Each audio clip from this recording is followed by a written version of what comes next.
Halo guys, gue Vanilla dari channel Gadget Pahlawan balik lagi. Banyak sekali pertanyaan tentang Samsung Galaxy A54 5G, terutama daya tahan baterainya. Padahal kami sudah buktikan di konten kita sebelumnya tentang kupas tuntas performa Samsung Galaxy A54 5G yang dapatkan SOT 7 jaman. Sebenarnya terbilang lumayan kan ya. Namun kembali lagi, kebutuhan Anda pasti berbeda dengan saya atau dengan user Samsung A54 lainnya.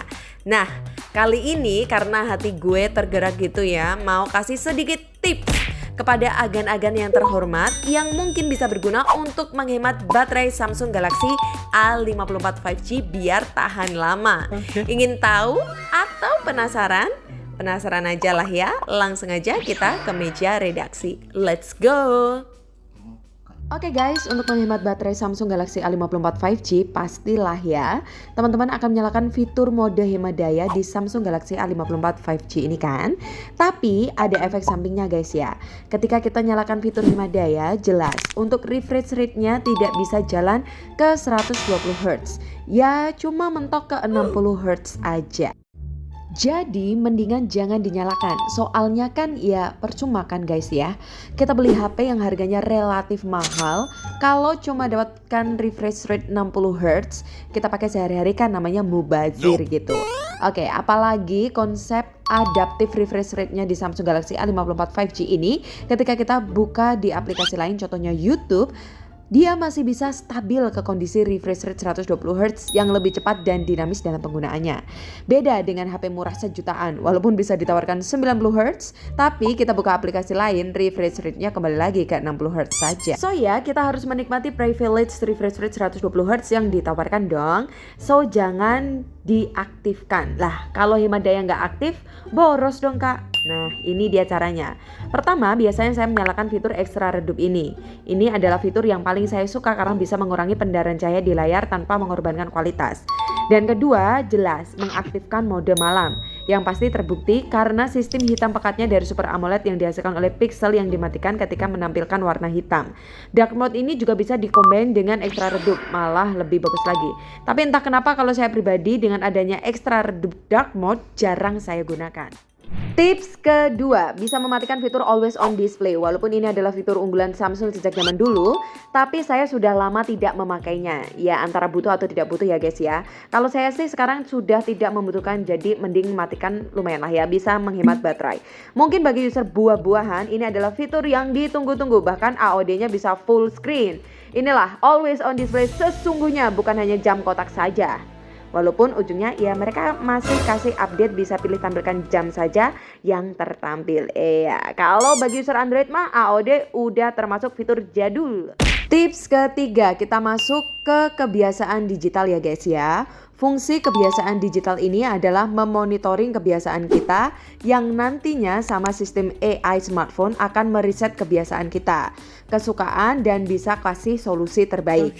Jelas ada faedahnya, namun juga bisa kita kostum yang sesuai dengan keinginan kita, yang sesuai dengan kebutuhan kita. Misalnya cuaca pasti masih butuh. Saran galeri, jam, kalau kebiasaan digital saya matikan. Terus Samsung Health saya matikan, SmartThings saya matikan, dan Samsung Free juga saya matikan karena memang saya kurang membutuhkan ya guys ya. Sesuaikan saja apa yang diperlukan, itu bisa mudah dikostumisasi. Nah, misal semua sudah kita personalisasi, aplikasi mana yang perlu dan tidak perlu ke kebutuhan dalam keseharian.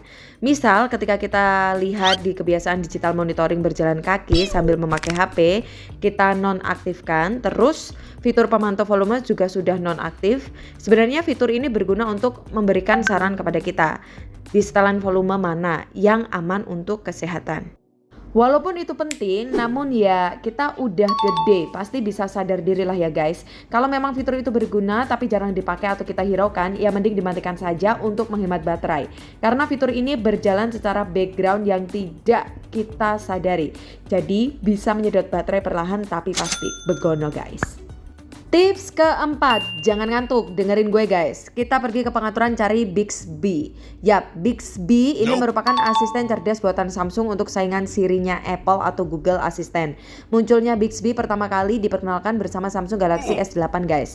Tapi karena kalah pamor dan kecerdasannya juga menawarkan persamaan dengan Google Assistant di Android, jadi Bixby mending dimatikan saja. Kita biasanya aktifkan Bixby ketika tekan tombol power, namun kemudahan Google Assistant ketika swipe dari samping bawah terlihat lebih mudah, jadi kita custom aja. Untuk tekan tombol power 2 kali bisa kita custom buka aplikasi lain, contoh buka WA. Dan untuk tekan tombol tahan sekali kita gunakan untuk matikan handphone saja yang lebih berguna. Masuk ke tips kelima ya saudara, kita menyalakan screen recording aja biar teman-teman bisa lihat secara jelas. Kita masuk ke mode rutinitas, di sini ada pilihan mode tidur, bioskop, mengemudi, olahraga, santai dan lain-lain. Dan juga kita bisa kostum atau menambahkan. Tapi karena yang paling membutuhkan keawetan baterai smartphone adalah kondisi ketika kita dalam rutinitas bekerja, jadi kita kulik di mode kerja ini ya guys. Untuk mode kerja kita bisa aktifkan by lokasi ya. Mode kerja ini bisa otomatis berjalan ketika kita masuk di lokasi yang sudah kita setting. Sebenarnya lebih simpel, namun kalau kita kerja sifatnya mobile ya settingan ini tidak bisa berjalan. Jadi Samsung sudah kasih solusi nih bos. Anda bisa kostum mode ini hidup lewat settingan waktu. Kita bisa mudah sesuaikan waktu yang kita inginkan ketika mode ini berjalan. Opsinya kita bisa setel mode ini aktif sepanjang hari. Opsi lain kita bisa kostum waktu awal dan akhir mode ini berjalan sesuai jam sibuk kita.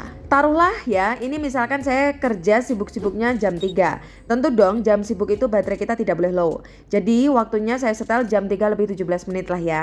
Nah terus waktu berakhirnya mode kerja ini kita sesuaikan pas pulang kerja atau pas jam sudah tidak sibuk. Misal kita setel ke jam 18.15 guys. Step kedua kita setel aplikasi apa aja yang bisa dibuka atau diperlukan di mode kerja.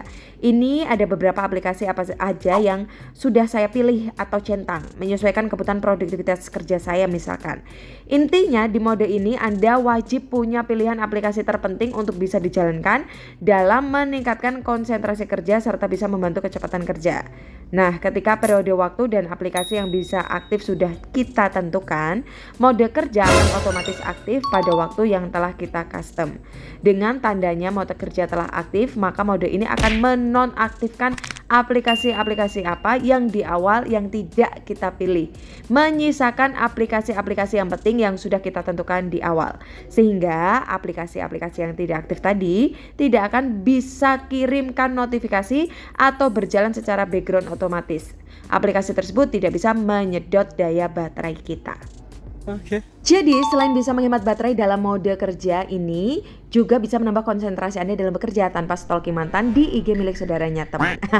Oke, nah karena di mode kerja ini kita tidak aktifkan mode hemat daya, sehingga refresh rate kita bisa mencapai 120 Hz. Dengan kecepatan refresh rate 120 Hz, aplikasi berguna yang hidup dan hilangnya notifikasi dari aplikasi yang tidak kita inginkan, Anda bisa mendapatkan dua keuntungan. 1. Kerja makin cepat, tidak worry akan baterai cepat habis, kerja semakin produktif, disayang atasan, dan naik gaji. Wow bukan? Cuma gara-gara tips dari Vanilla Gadget Pahlawan. Tapi ya ini semua kembali ke sifat atasan Anda sih, pelit atau kagak. Cuaks. Terus masih ada lagi bang, tipsnya masuk ke pengaturan, pilih ke perawatan perangkat, tekan baterai, masuk ke batas penggunaan latar belakang. Checklist nonaktifkan aplikasi yang tidak terpakai. Nah di bawahnya ada 3 pilihan. Coba kita masuk ke aplikasi nonaktif. Nah kita juga bisa personalisasi mana aplikasi yang kita izinkan sesekali berjalan di latar belakang dengan konsekuensi notifikasi bisa saja tertunda. Terus ada pula aplikasi tidur pulas, ini juga bisa kita aturkan. Fungsinya aplikasi ini benar-benar sepenuhnya tidak dijalankan di latar belakang. Efeknya aplikasi yang kita pilih di sini benar-benar disuntik mati. Bisa kasih notifikasi atau berjalan ketika kita buka. Terus ada lagi pilihan aplikasi yang tidak pernah tidur. Nah aplikasi ini pasti akan berjalan terus di background. Karena berjalan terus rasio kita terima notifikasi kemungkinan akan lebih cepat. Ini berguna bagi Anda yang benar-benar bekerja membutuhkan kecepatan dalam terima notifikasi, misal reseller, jualan online, jelas butuh respon yang cepat. Masukkan saja aplikasi chatting yang biasa digunakan, misalnya WA. So, gimana Gan dari tips yang kami berikan? Biasanya saya kalau pakai cara tersebut dari pagi jam 6 sampai malam jam 8 pas santuy di rumah, saya baru charge HP-nya yang tinggal 15%-an. Dengan asumsi sesekali main game ringan ya. Teramat membantu sih, soalnya saya juga tipe orang yang terkadang lupa bawa charger. Jadi saya lakukan tips tersebut. Karena Samsung A54 5G ini ditujukan pada segmen user yang dinamis dalam bekerja maupun bersosialisasi, bukan untuk gaming. Oke, tapi misal Anda sudah melakukannya dan masih dirasa Samsung A54 5G-nya ini masih boros, jangan khawatir. Kita ada tips terakhir yang paling mutakhir dan paling manjur. Caranya begini saudara, ambil plastik ya, terus matikan HP, taruh di kardus, diplastikin, dijamin awet. Oke.